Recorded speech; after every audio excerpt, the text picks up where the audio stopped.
Dr. Hector Mendoza stands at the forefront of nuclear innovation and energy safety. As a senior research and development scientist at Sandia National Laboratories, which I have a little affinity to, his career blends technical mastery while advancing national security and energy sustainability, all while guiding and empowering future scientists to push the boundaries of energy technology into the future. Dr. Mendoza served as the U.S. Nuclear Regulatory Commission's technical lead, driving research teams in digital twins, artificial intelligence, machine learning, and probabilistic fracture mechanics. His pioneering integration of chloride-induced stress corrosion cracking models into fracture mechanics platforms strengthened our nation's ability to manage aging nuclear storage systems. At Sandia, he has led large-scale experimental campaigns testing nuclear material containers under accident conditions. His finding prompted amendments to DOE's safety standards, improving safety while saving millions of dollars across the complex. He also contributed to NASA's Mars 2020 mission, modeling radiologic risk scenarios that enabled the safe launch of the Perseverance rover.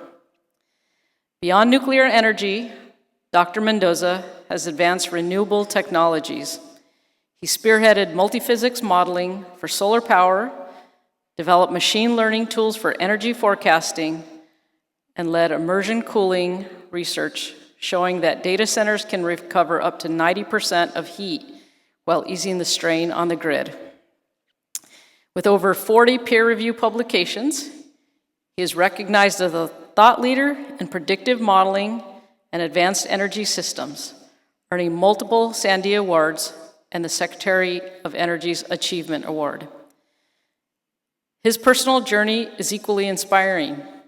Born in Ciudad Acuna, Mexico, and raised as a migrant farm worker in Minnesota and Texas, Dr. Mendoza is the first in his family to earn a college degree.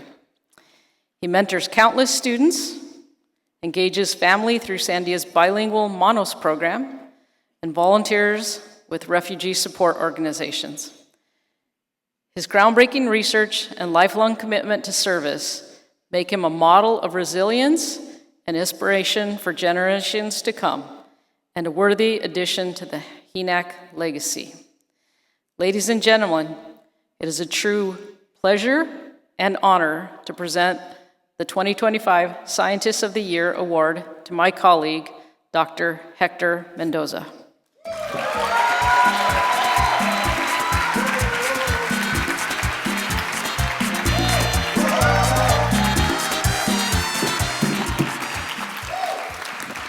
Thank you so much for that great introduction, Rita. Greatly appreciate it. Thank you, Great Minds in STEM, for this honor as well. Thank you to Sandia, to everybody involved in supporting this nomination in all forms of that support, really.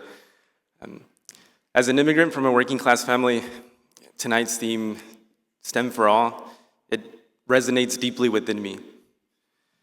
I think back to the many obstacles I've encountered, hesitating on college for fear of failure, intimidated by graduate school, and the persistent weight from insecurities of belonging in STEM. If this sounds familiar to anybody, I would say that I hope you find comfort in knowing that for every hurdle, I found strength from my Hispanic brothers and sisters, not only from that community, but also found a lot of inspiration from peers of every shade. I accept this award with my deepest gratitude to Great Minds in STEM. And because no success is achieved alone, I dedicate it not only to those who have influenced my path, but to all who find it in themselves to lift others. I dedicate it to my family, especially Papi. And I'm going to take the liberty right now to introduce you to who Papi was. And if I get emotional, I apologize a little bit in advance, and you'll see why. So, Rita mentioned that I'm from Ciudad Acuña, Coahuila. Nobody probably knows where that is. Maybe somebody does. Small border town, if you know where San Antonio, Texas is, go 150 miles west of San Antonio, Texas, you get this American border town called Del Rio, Texas. Ciudad Acuña, Coahuila, it's just across the border. My dad grew up in a tiny village that was about 20 miles just outside the city of Coahuila. About 300 people, maybe, max. These communities are already at a disadvantage. Despite that disadvantage, my dad had another disadvantage. He was pulled away from school when he was in 5th grade to help with the family financial situation.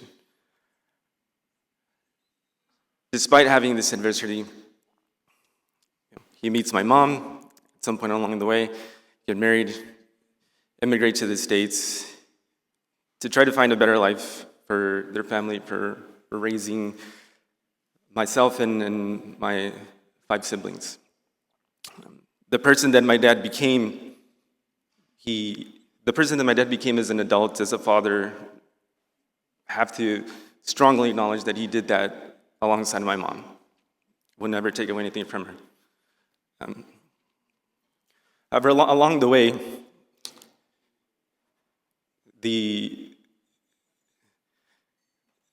method that worked for my parents was migrating to Minnesota every summer since I was in kindergarten, basically. So we were basically a migrant farm working family, where we left the Texas school system roughly around the March, April timeframe, left to Minnesota, worked in agriculture, came back roughly in September, October. So you think like, well, not that big of a deal. Leave the Texas school system, go to the Minnesota school system, who cares? Well, in theory, that's great, but for very many reasons, different circumstances, pretty much since I was in kindergarten until I was in high school, I ended up missing this chunk of time within school, right? Like exclude the summer, but I roughly missed about three-ish months of school every year.